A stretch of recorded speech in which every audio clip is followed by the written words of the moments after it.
Bon, Hervé, bonjour. Bonjour. Alors, qu'est-ce qui se passe aujourd'hui à Montreuil-sur-Mer? C'est la compétition internationale de baby-foot, la 22e. D'accord, je crois que tu m'as dit qu'il y a à peu près plus de 250 participants. 254 participants exactement. D'accord. Donc ça va de quel âge à quel âge à peu près le baby-foot? Le plus jeune avait environ 9 ans et le plus âgé 65 ans. D'accord. Alors comment se positionne la France par rapport au milieu international? On est bien? On n'est pas bien? On est bien, on est dans les 4 premiers. Hein. Les premiers c'est les États-Unis, après il y a l'Allemagne qui est une bonne nation, le Luxembourg et la France. L'Autriche aussi. D'accord. C'est un sport qui est issu de quelle nationalité à la base?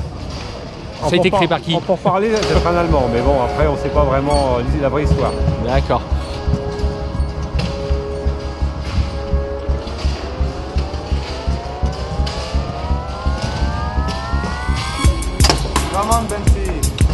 Alors aujourd'hui on est à Montreuil-sur-Mer. Il y a combien d'étapes internationales comme ça pour aller obtenir le Graal, la Coupe du Monde, c'est ça? C'est ça, oui. Le tournoi en France, il y en a 5 comme celui-ci. D'accord. Et donc ça compte pour les championnats de France ou ça compte pour la Coupe d'Europe ou la Coupe du Monde? Les joueurs marquent des points pour le classement français. D'accord. Et ils marquent des points aussi pour le classement mondial. D'accord. Et dans le monde, il y a combien d'épreuves à peu près approximativement? Alors là, je peux pas vous dire, il y en a 150, 200. D'accord.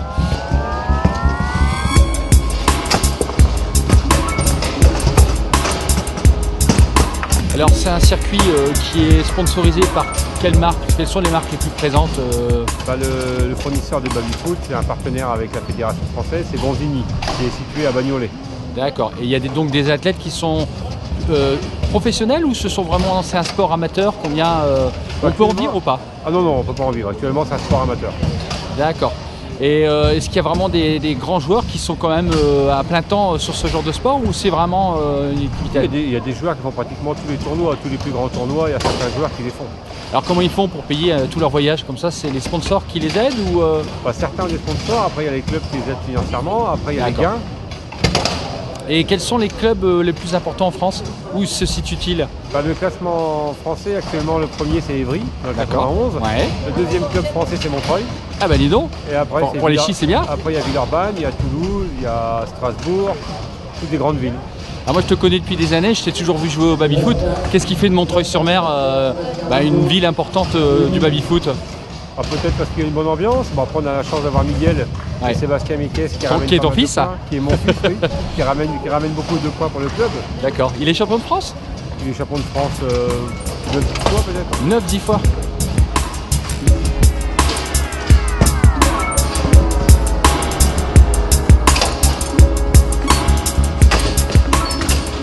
Alors pour être champion comme ça de baby-foot, est-ce qu'il y a un entraînement spécifique à faire?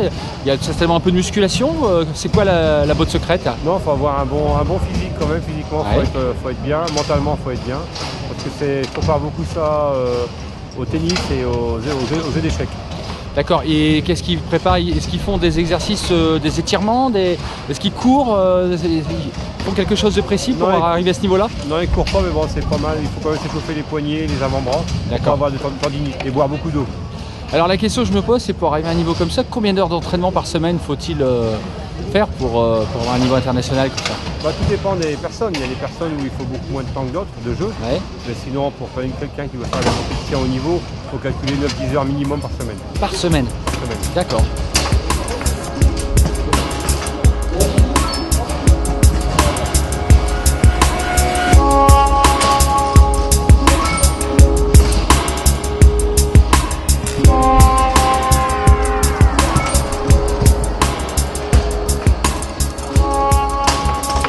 Alors juste une question encore sur un point économique pour une station comme Montreuil-sur-Mer.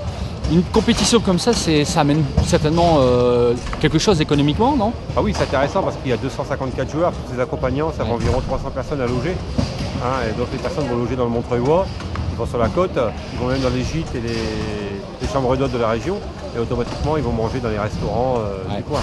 Donc ça se déroule sur un week-end complet? Oui, c'était le samedi et le dimanche. Samedi, dimanche. Donc samedi, c'est quoi? C'est les poules éliminatoires un petit peu? Non, le samedi, c'est toutes les compétitions en double. Et le dimanche, c'est toutes les compétitions en simple. D'accord, ok. Le milieu féminin, comment se comporte-t-il dans baby-foot? Le niveau est un peu moins élevé, Ouais. mais au tournoi qu'on avait ce week-end, il y avait 23 féminines. D'accord. Et là, cette fois-ci, je vais réitérer ma question. Les Françaises sont-elles performantes dans ce championnat? Aussi. Les Françaises en équipe nationale sont à un très bon niveau. D'accord. Et les meilleures, ce sont quelle nationalité? Les Françaises, les Américaines, les Italiennes et les Allemandes. Alors, ce qui me paraît incroyable, c'est les Américaines. Les Américains sont dans le baby-foot. Moi, je pense plus à un baby-foot. Comme j'étais gamin, on jouait au baby-foot dans un bar. Les Américains, eux, utilisent ça comme un sport. C'est quand même incroyable, non? Les Américains ont un baby-foot complètement différent, Ouais. qui est de l'autre côté de la salle. On pourra aller le voir si vous voulez après. D'accord. Et oui, eux, c'est vraiment un haut niveau. D'accord. De toute façon, tout ce qu'ils font, c'est à haut niveau. Hein. Ce qu'ils font, c'est à fond. Bon, ok, merci. Hein. Merci pour tes précisions.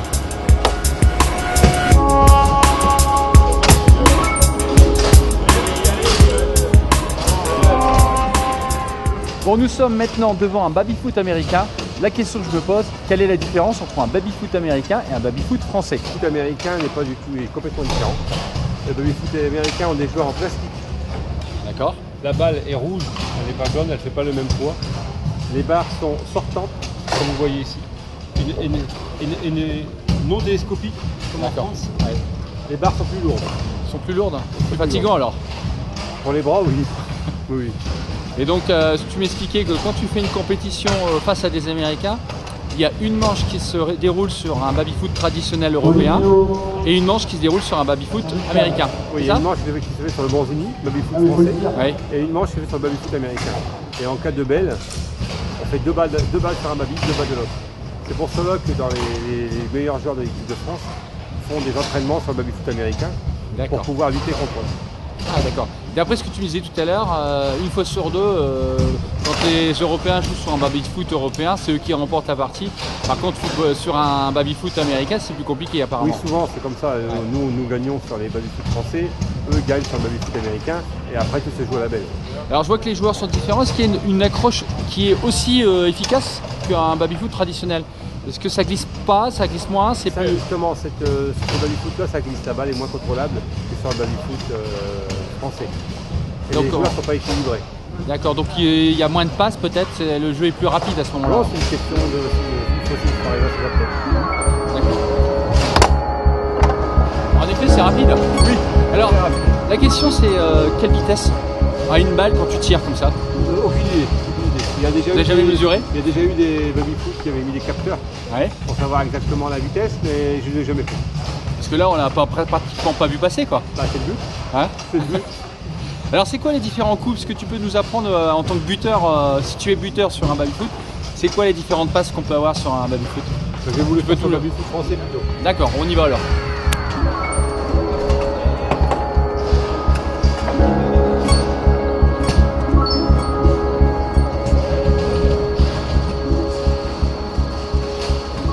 Bon, je vois que tu as tes propres manchons. Oui, chaque joueur vient avec ses poignées, parce qu'il y a plusieurs styles de poignées. D'accord. Alors, c'est quoi les différents styles? Celle-ci, c'est... Qu'est-ce qu'elle a de Il y a particulier? les poignées longues Oui. que j'ai ici. Voilà, généralement, on joue avec ça dans le sud et à l'étranger.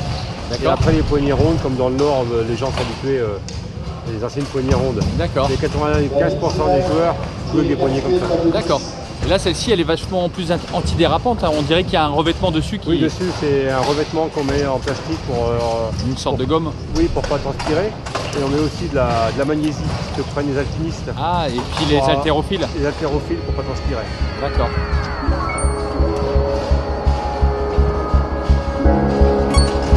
Allez, Daniel, maintenant. Et ça, vous avez le droit d'en rajouter pendant une partie? Oui, sur les mains, pas sur la balle, que sur les mains. D'accord. Ok. Alors, tu m'as dit tout à l'heure que les baby-foot étaient fabriqués à Bagnolet, c'est ça? Bagnolet dans 91. Dans le 91. D'accord, fabricant français. Oui, oui, oui. D'accord. Ok, bon, on va regarder tout ce que tu peux nous proposer comme différents gestes techniques pour marquer les buts. On peut jouer ce qu'on appelle en tirer vers soi. Oui. Donc, ce style-là.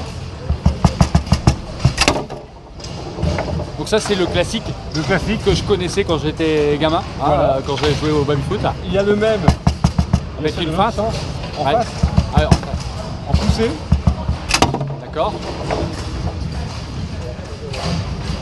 Après, il y a le tir sur place, c'est-à-dire qu'on ne bouge pas. On peut faire un grand geste pour que l'adversaire parte.